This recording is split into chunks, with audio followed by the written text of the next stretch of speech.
Kung wala talaga sa pagmamakaawa, pamimilit o paghabol ang susi para pagsisihan niya ang pagkawala mo, paano? Ang sagot ay napakasimple ngunit napakalakas na babaguhin nito nang lubusan ang pananaw mo sa mga relasyon. Isipin mo ang sandali na wala ka nang pakialam sa kanyang reaksyon, pag-apruba o atensyon. Yun mismo ang oras na nagsisimula siyang mawalan ng kontrol. Maaaring isipin mong siya ang may kapangyarihan, ngunit isa lamang itong ilusyon.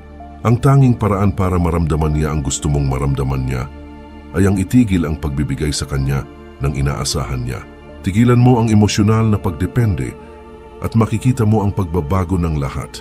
Kapag humiwalay ka, may bubuksan kang kapangyarihan na walang sino mang makakakuha o makakamanipula mula sa iyo. Handa ka na bang baliktarin ang sitwasyon? Nagkakamali ng husto ang karamihan. Akala nila na ang paghabol, paghahanap ng validation at pamimilit na bumalik siya ay magpapahalaga sa kanila. Mali. Ang nagagawa lang nito ay busugin ang kanyang ego at patatagin ang paniniwala niya na siya ang may kontrol. Ang totoo, habang mas hinahabol mo siya, mas kaunti ang nakukuha mo. At habang mas nagmamakaawa ka, mas lalo siyang lumalayo. Bakit? Dahil hindi pinahahalagahan ng tao ang madaling nakuha, gusto natin ang hindi natin makuha. Ang isip niya ang laro. At kailangan mong intindihin kung paano ito laruin o patuloy kang matatalo. Kung talagang gusto mong pagsisihan niya ang pag-iwan sa iyo, kailangan mong intindihin ang isang simpleng konsepto. Ang katahimikan ay kapangyarihan. Ang kawalan ay kapangyarihan. Kung ititigil mo ang pagbibigay sa kanya ng inaasahan niya, ang attention mo, ang validation mo, at ang enerhiya mo, mag-iisip siya. Mag-uumpisa siyang magtanong sa sarili at ang pagdududa na iyon ay hahantong sa pagsisisi. Gusto kong magkomento ka sa ibaba ng I control my emotions. Ito ang magpapaalala sa iyo araw-araw na ikaw ang may hawak ng baraha, hindi siya. Ngayon, paghiwa-hiwalayin natin ito at ipapakita sa iyo kung paano ito isagawa. Iyon, ang kapangyarihan ng hindi inaasahan niyang hahabulin mo siya. Inaasahan niyang magmamakaawa ka. Inaasahan niyang magdurusa ka sa sakit, naghihintay na bumalik siya dahil iyan ang ginagawa ng karamihan sa mga lalaki. Alam niya ang pattern. Umiibig ang lalaki, lalayo ang babae, magpapanik ang lalaki, magmo-move on ang babae.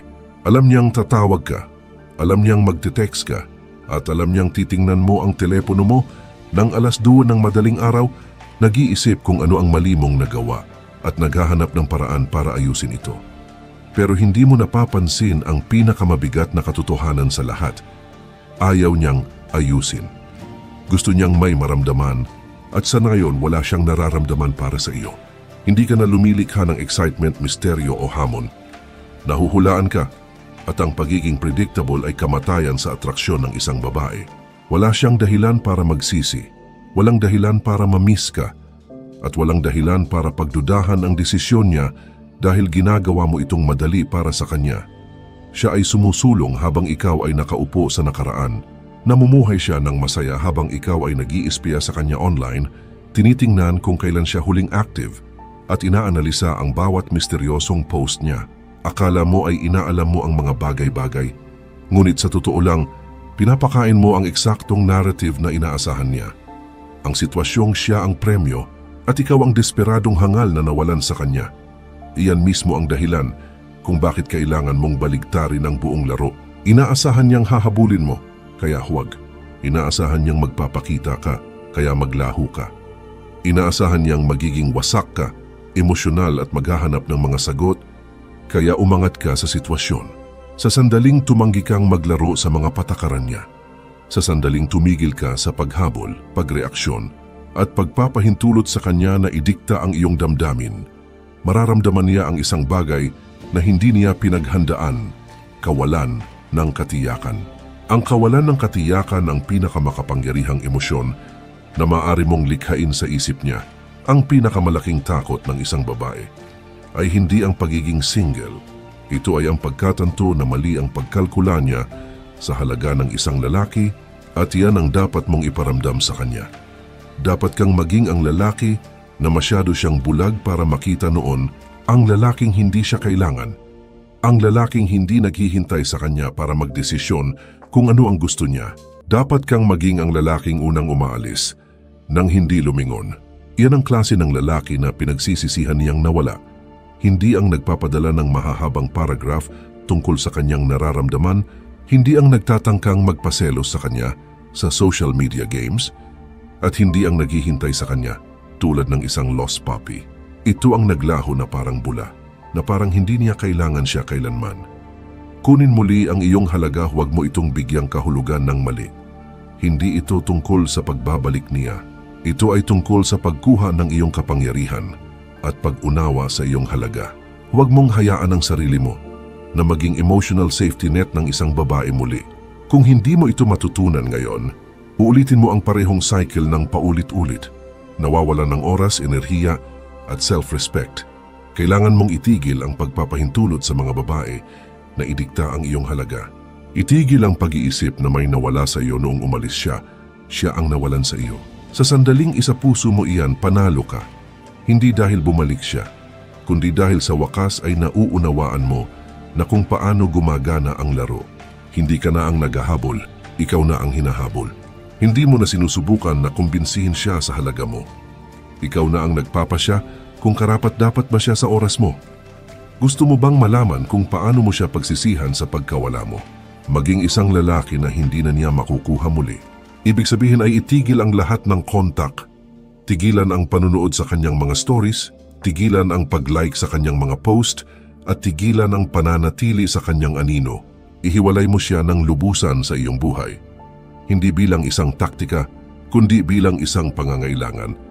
Ang tanging paraan para ma-miss ka niya, para muling pag-isipan ang lahat, ay maging isang lalaki na hindi lumingon sa likod.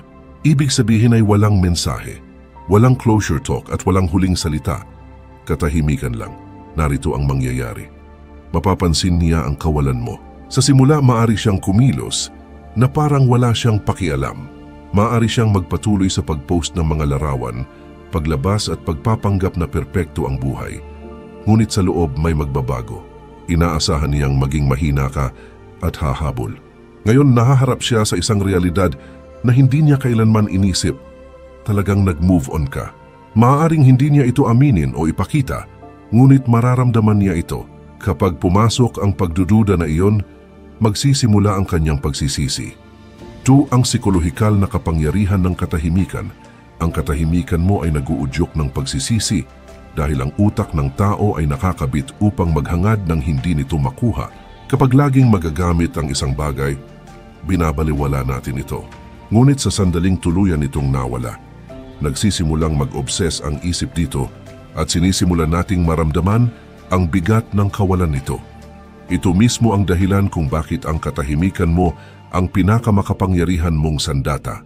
Kapag tumigil ka sa pag-abot, pagreaksyon at pagbibigay sa kanya kahit na ang pinakamaliit na atensyon, lumilikha ka ng kakulangan, scarcity. At ang kakulangan ay lumilikha ng halaga. Dito nabibigo ang karamihan sa mga lalaki. Akala nila ay kaya nilang magpanggap na walang pakialam habang lihim na umaasa na mapapansin niya. Nagpo-post sila ng mahiwagang social media stories o gumagawa ng mga banayad na galaw para magdulot ng selos. Lahat iyan ay kahinaan, kita niya iyan.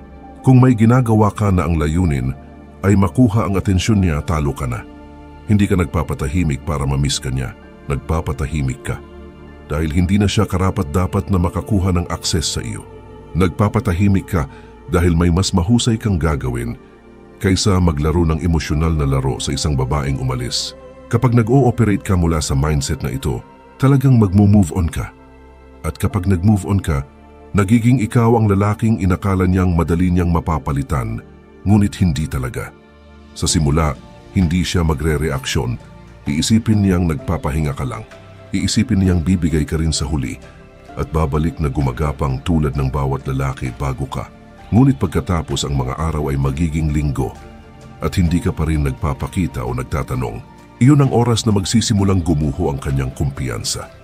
Magsisimula siyang magtanong sa sarili ng mga tanong na hindi niya pinaghandaan. Nagkamali ba ako sa kanya? Minahal ba talaga niya ako? Pinalitan na ba niya ako? Bakit hindi niya ako hinahabol? At ang pinakamasamang pag-iisip sa lahat, nawala ko na ba siya ng tuluyan? Iyon ang oras na magsisimulang lumubog ang pagsisisi. Ang pinakamalaking takot niya ay hindi ang pagiging single. Ito ay ang pagkatanto na nagkamali siya ng pagpili. Ang takot na sobrang tinantiyan niya ang kanyang halaga sa buhay mo. Akala niya ay madali kanyang mapapalitan, ngunit ngayon ay hindi na siya sigurado. Habang inaasahan niyang guguho ka, naglaho ka. Habang hinihintay niya na tumakbo kang pabalik, wala kang ibinigay sa kanya. Sa kawalan na iyon, lalago ang kanyang pagsisisi tulad ng isang sunog na hindi niya kayang patayin. Maaari siyang sumubok na pigilin ito. Maaari niyang abalahin ang sarili sa atensyon mula sa ibang mga lalaki. Ngunit gaano man karaming bagong tao ang libangin niya, wala sa kanila ang magdadala ng parehong bigat tulad ng lalaking dating nasa kanya ngunit nawala. Kapag inalis mo ang sarili mo ng lubusan, hindi lang ikaw ang nawawala sa kanya. Nawawala sa kanya ang bersyon ng sarili niya na nakaramdam ng pagiging gusto, hinahangad at hindi mapapalitan sa mundo mo. Iyan ang magpapahirap sa kanya. Sa huli, habang mas binabaliwala mo siya, mas lalo niyang nararamdaman ito. Habang mas kaunti ang reaksyon mo, mas lalo niyang napapansin. Sa sandaling tumigil ka sa pag-iingat sa kanya, magsisimula siyang mangailangan sa iyo. Sa oras na iyon, hindi na ito mahalaga dahil matagal ka nang umalis. Namumuhay ng isang buhay na wala na siyang akses. Ang walang pakialam ay kapangyarihan. Indifference is power. Ang sandali na tunay kang maging walang pakialam ay ang sandali na nabawi mo ang kontrol. Kapag nakita ng isang babae na kaya pa rin niyang gatungan ang mga emosyon mo, kaya pa rin sakupin ang isip mo, at kaya pa rin niyang magpareaksyon sa iyo, alam niyang pag-aari ka niya. Ang kaalaman na iyan ay nagpapanatili sa kanya sa komportabling kalagayan at nagpapatibay sa kanyang kontrol. Kapag nakita kanyang nagsiselos, masyadong nag-aanalisa sa mga aksyon niya o naghihintay sa susunod niyang galaw. Alam niyang nasa hawak pa rin niya ang iyong leeg at hinding-hindi niya iyan igagalang. Ngunit sa sandaling ipakita mo sa kanya na wala kang pakialam, walang selos, walang reaksyon at walang emosyonal na pagkakabit, nagsisimula siyang makaramdam ng isang bagay na hindi niya pinaghandaan, kawalan ng katiyakan, uncertainty. Ang kawalan ng katiyakan, ang pinakamakapangyarihang pagbabago na maari mong likhain sa kanyang isip dahil pinipilit niya itong muling pag-isipan ang lahat. Ang isang babae ay lumalakas sa kaalaman na may opsyon siyang bawiin ka kahit kailan niya gusto. Pinananatili kanyang emotionally invested bilang isang safety net. Ito ang dahilan kung bakit maraming lalaki ang natitigil sa limbo. Hindi siya nangangako ngunit hindi rin siya tuluyang umaalis. Pinananatili kanya na nakabitin. Ito ang dahilan kung bakit ang pagiging walang pakialam mo ang pinakamakapangyarihang galaw. Sa sandaling maramdaman niya na nawalan siya ng access sa iyong emosyon, nagsisimula siyang magpanik at maobses sa isang bagay na inakala niyang hawak niya ang atensyon mo. Kapag napagtanto niya na hindi ka nagte-text, hindi nanonood sa kanyang mga stories, at hindi tumutugon sa kanyang pang-aakit, nagbabago ang pananaw niya sa iyo. Bigla, hindi ka na lang basta option. Ikaw ay isang tao na maaring hindi na niya makuha. Pagkaramihan sa mga lalaki ay nabibigo dahil sinusubukan nilang magpanggap na walang pakialam. Nagpo-post sila ng mga bagay na idinisenyo para magpaselos sa kanya o umaasa na mapapansin niya. Nakikita ng mga babae ang fasad na ito. Nararamdaman nila kapag ang isang lalaki ay emosyonal pa ring umaasa. Ang pagiging walang pakialam ay hindi isang laro na nilalaro mo. Ito ay isang kalagayan ng pagkatao. Hindi mo siya binabaliwala para habulin kanya. Binabaliwala mo siya dahil ang oras mo, enerhiya at kapayapaan ng isip ay napakahalaga para sayangin sa isang taong umalis. Kapag tunay kang naging walang pakialam, ang mga aksyon mo ay nagbabago ng walang kahirap-hirap. Tumitigil ka sa pagtingin sa kanyang social media dahil talaga namang wala kang pakialam. Ang focus mo ay lumilipat ng lubusan mula sa kanya patungo sa sarili mo. Kapag naramdaman niya ang pagbabagong ito, ang buong mundo niya ay nagugulo. Nagsisimula siyang magtaka kung bakit hindi ka nagre-reaksyon tulad ng ginagawa ng karamihan sa mga lalaki. Bakit hindi niya ako hinahabol? Nagkamali ba ako ng paghusga sa kanya? Paano kung tuluyan ko na siyang nawala? Iyon ang oras na itinanim ang binhi ng pagdududa at iyan ang oras na nagsisimulang lumaki ang pagsisisi. Maaari siyang sumubok na i-test ka. Maaari siyang magpadala ng isang walang kabuluhang mensahe o mag-react sa iyong mga stories para lang makita kung kakagat ka. Agad nakakagat ang mahinang lalaki, iniisip, ito na ang pagkakataon ko at mahuhulog sa parehong bitag. Pinapayagan siyang mabawi ang kontrol. Ngunit ang lalaking nakakaintindi ng tunay na kawalang pakialam ay hindi magre-react.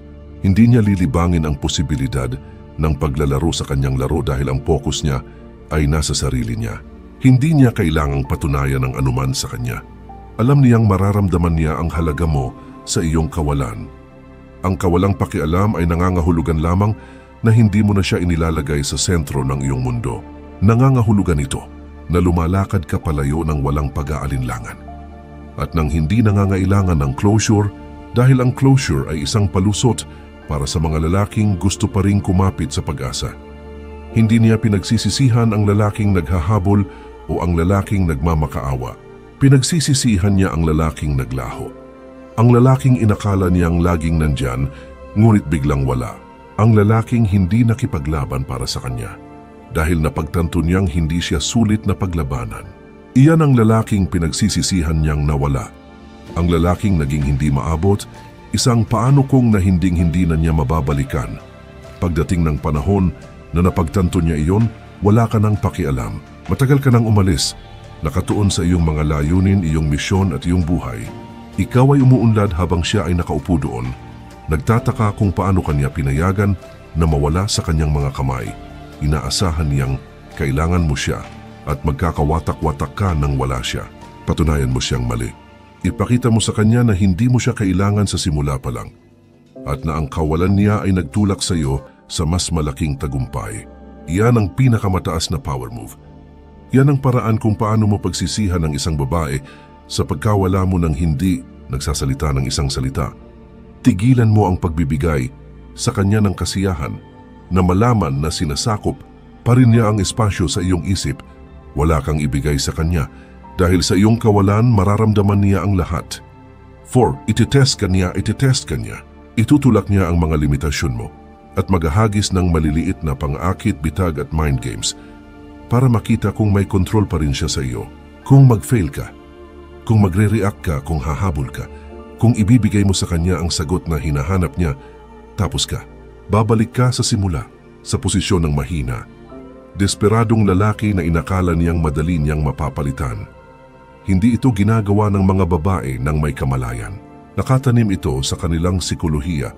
Kailangan kanilang itest dahil sa kaibuturan kailangan nilang malaman kung tunay ka bang malakas o nagpapanggap lang.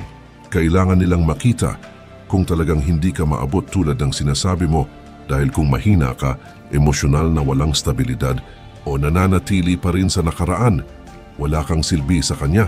Dito nabibigo ang napakaraming lalaki. Akala nila na dahil nagpakita siya ng interes sa isang inosenteng mensahe, nagbago na ang isip niya. Hindi, nagtitest lang siya, tinitingnan kung may hawak pa rin siya sa iyo. Sa sandaling kagatin mo ang pang-aakit, sa sandaling sumagot ka, sa sandaling ipakita mo kahit ang pinakamaliit na pangangailangan, neediness, alam niya. Alam niyang hindi ka pa rin nagbabago at ikaw ang parehong lalaki na iniwan niya. Maaari ka niyang itest sa mga paraan na hindi mo agad makikilala. Maaari siyang aksidenteng mag-text sa iyo ng isang walang kabuluhang bagay. Maaari siyang biglang mag-like ng isang lumamong litrato o magpakita sa iyong mga stories pagkatapos ng ilang linggong katahimikan. Maaari siyang magpadala ng mensaheng sana ay ayos ka para lang makita kung agad kang aagap sa pagkakataong makipag-usap sa kanya. Muli gugupo ang karamihan sa mga lalaki. Kinukuha nila ang maliliit at walang kabuluhang kilos na ito bilang mga palatandaan na nagmamalasakit pa rin siya. Ibababa nila ang kanilang guard at sasabihin sa sarili, baka ito na ang pagkakataon kong ayusin ang mga bagay. Bago pa nila malaman, bumalik na sila sa mundo niya. Bumalik sa kanyang kontrol at bumalik sa pagpapakain sa kanyang ego. Ano ang susunod na mangyayari? Lalayo na naman siya dahil nakuha niya ang gusto niya. Patunay na hawak ka pa rin niya. Sinayang mo lang ang lahat ng progress mo. Kailangan mong intindihin, hindi tumitigil ang mga pagsubok na ito. Kailangan niyang malaman na ang lalaking kinakaharap niya ay isang lalaking kayang kontrolin ang kanyang emosyon at manatiling matatag sa kanyang pagkalalaki. Kaya, ano ang gagawin mo? Balewalain mo. Huwag kang gumawa ng anuman. Nag-like siya ng litrato mo, huwag mo ring i-like ang kanya. Nagpadala siya sa iyo ng mahinang mensahe, huwag kang sasagot. Sinubukan niyang aksidenteng makasalubong ka, magpatuloy ka lang sa paglalakad. Kapag napagtanto niya na walang gumagana sa kanyang mga trick at na hindi niya makuha ang emosyonal na reaksyon na inaasahan niya, iyon ang oras na magsisimula ang pagpanik. Iyon ang oras na magsisimula siyang magtaka kung tuluyan ka na nga ba niyang nawala. Ang isang babae ay tunay na nagsisisi sa pagkawala ng isang lalaki kapag wala na siyang akses sa kanyang emosyon. Kapag naramdaman niya ang kawalan nito sa paraan na nagdudulot sa kanya na questionin ang sarili niyang mga desisyon, hinding-hindi mo malilikha ang damdaming iyon sa kanya kung mag-fail ka sa mga pagsubok niya. Hinahabol lang ng mga babae ang hindi nila kayang makuha ng lubusan, ginagalang lang nila ang hindi nila kayang kontrolin, at pinagsisisihan lang nila ang lalaking tuluyang naglaho nang walang iniiwang bakas. Kaya, kapag tinetest ka niya, kapag sinubukan kanyang akitin pabalik gamit ang mahihinang breadcrumbs na iyon, huwag kang gumawa ng anuman. Hindi dahil naglalaro ka, kundi dahil tunay ka nang nag-move on. At kapag sa wakas ay napagtanto niya iyon, ikaw ang panalo. Kung paano manatiling walang emosyonal na availability, inaasahan niyang guguho ka. Inaasahan niyang uupo ka sa sakit, mag-i-scroll sa mga lumang mensahe, uulitin ang pagbasa sa kanyang mga salita, pag-aanalisa kung ano ang nagkamali, at magtataka kung sana ay mabago mo ang naging resulta. Inaasahan niyang maghihintay ka, mag-aalinlangan at mananatili sa nakaraan habang siya ay sumusulong. Ipinapalagay niyang magiging isa ka na namang lalaki na alipin ng kanyang damdamin, nakulong sa cycle ng pagsisisi at huwad na pag-asa. Ngunit hindi, dahil mula sa sandaling ito hindi ka na maabot, hindi ka nasisira, hindi ka bumibigay. Hindi mo ibibigay sa kanya ang kasiyahan na malaman na may kapangyarihan pa rin siya sa iyo. Hindi ka magiging isa na namang desperado, wasak na lalaki na naghihintay ng validation ng isang babae para muling maging buo. Dapat mong matutunan ang sining ng walang emosyonal na availability, hindi bilang isang laro o taktika ng manipulasyon, kundi bilang isang paraan ng pagpapanatili ng sarili, self-preservation. Kapag nakita ng isang babae na hindi niya kayang maapektuhan ang iyong damdamin, hindi niya kayang kontrolin ang iyong isip, at hindi niya kayang baluktutin ka sa kanyang kawalan, ramdam niya iyon. Ang pagkawala ng kapangyarihang iyon ay yayanig sa kanya. Pinipilit siyang harapin ang malupit na realidad na hindi siya kailanman naging kasing halaga sa iyo tulad ng inakala niya. Iyon ang oras na magbabago ang lahat. Iyon ang oras na kukunin mo ang kontrol, hindi lamang sa sitwasyon kundi sa buong buhay mo. Dahil ang walang emosyonal na availability ay hindi lamang tungkol sa mga relasyon. Ito ay tungkol sa pagmaster sa sarili mo. Tigilan ang pagiging layunin ng mga babae kung gusto mong manatiling walang emosyonal na availability. Kailangan mong gawin ang isang bagay higit sa lahat. Tigilan mo ang paggawa sa mga babae bilang iyong layunin. Purpose. Kung gigising ka tuwing umaga na iniisip siya, tinitingnan ang telepono mo para sa isang mensahe na hindi darating, at umaasang bigla niyang napagtanto kung ano ang nawala sa kanya, talo ka na. Kung gagawin mo ang iyong mga desisyon batay sa kung ano ang iisipin niya o kung paano siya magre-react, nagbibigay ka pa rin sa kanya ng kontrol. Ang isang lalaking tunay na walang emotional na availability ay gumagana sa sarili niyang oras, sarili niyang mga layunin, at sarili niyang realidad.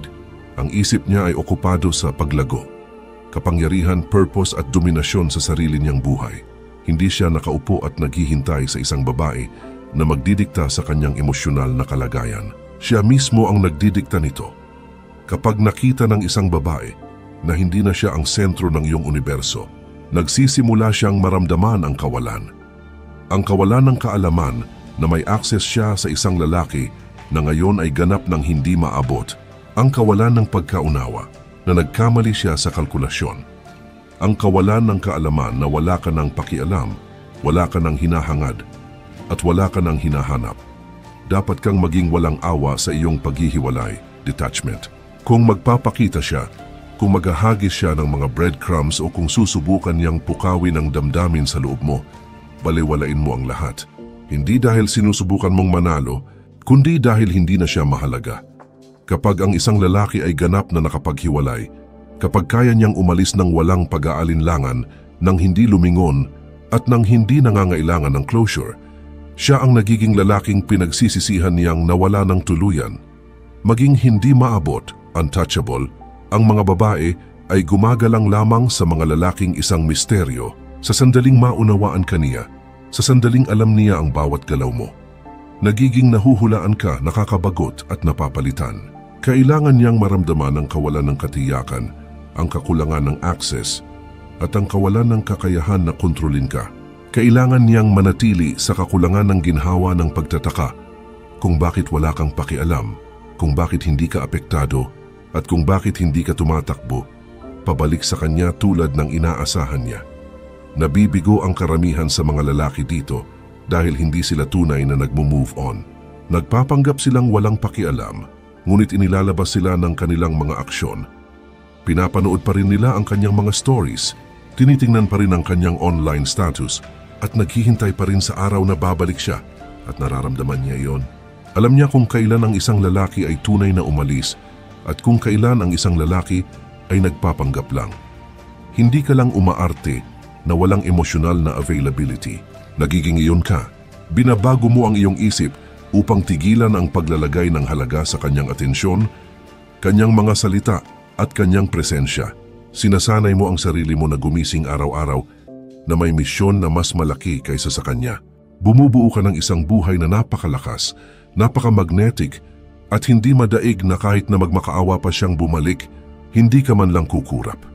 Tigilan mo ang paghihintay sa isang babae na i-validate ang iyong halaga. Tigilan mo ang paghahanap ng closure. Tigilan mo ang pagbibigay ng enerhiya sa isang taong umalis. Tumutok ka sa pagiging isang lalaki na napakalakas, emosyonal, na hindi matitinag, at nakatuon sa sarili niyang landas, kaya't nagiging walang kabuluhan siya sa iyong mundo. At kapag napagtanto niya, yun, kapag naramdaman niya ang iyong kawalan sa buong puwersa nito, iyon ang oras na pagsisisihan niya ang lahat. Aekson ang pagbabago. Hahabulin ka niya, tumigil ka sa paghabol. Tumigil ka sa pagre-react. Tumigil ka sa paglalaro sa kanyang mga laro. At ngayon may kakaibang nangyayari. Sa simula, kumpiyansa siya. Akala niya ay naisip na niya ang lahat. Akala niya ay magiging katulad ka lang ng bawat lalaki.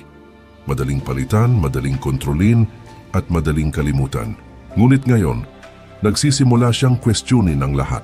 Nagsisimula siyang maramdaman ang isang bagay na hindi niya inaasahan. Pagdududa. Nagsisimula siyang magtaka kung nagkamali ba siya. Nagsisimula siyang tingnan ang iyong social media nang mas madalas para lang makita kung ano ang ginagawa mo. Nagsisimula siyang magtanong tungkol sa iyo sa mga magkakakilala ninyong kaibigan. Sinusubukan na sukatin kung nag-move on ka na. Nagsisimula siyang magpakita sa mga lugar kung saan alam niyang makikita ka. Hindi dahil gusto niyang makipagbalikan agad, kundi dahil kailangan niyang malaman ang isang bagay.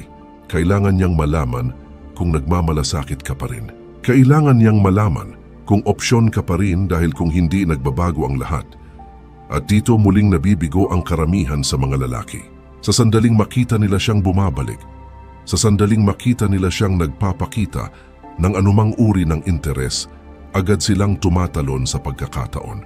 Nagsisimula silang manligaw muli. Nagsisimula silang bigyan siya ng lahat ng validation na nawawala sa kanya. At sa ganoon panalo siya, nakuha niya ang kumpirmasyon na kailangan niya. Hindi ka kailanman naka-move on sa kanya. Nagpapanggap ka lang. Ngunit, ang lalaking tunay na nakakaintindi ng kanyang halaga, ang lalaking nag-level up na ng husto na. Hindi na niya nakikita siya bilang isang prioridad. Ang lalaking iyon ay hindi man lang kikilalanin ang kanyang pagbabalik. Hindi niya babaguhin ang landas niya. Hindi niya ibabalik ang focus niya sa kanya dahil nanalo na siya. Kapag tumigil ka sa paghabol, kapag tumigil ka sa pagre-react, kapag buong puso mong tinanggap ang sarili mong halaga, wala siyang pagpipilian, kundi ang lumapit sa iyo. Nagsisimula siyang mag-isip tungkol sa iyo nang higit pa sa inaasahan niya. Nagsisimula siyang magtaka kung naintindihan ba niya talaga kung sino ka noong una. Nagsisimula siyang maramdaman ang bigat ng kanyang desisyon sa paraan na walang dami ng distractions, walang dami ng mga bagong lalaki.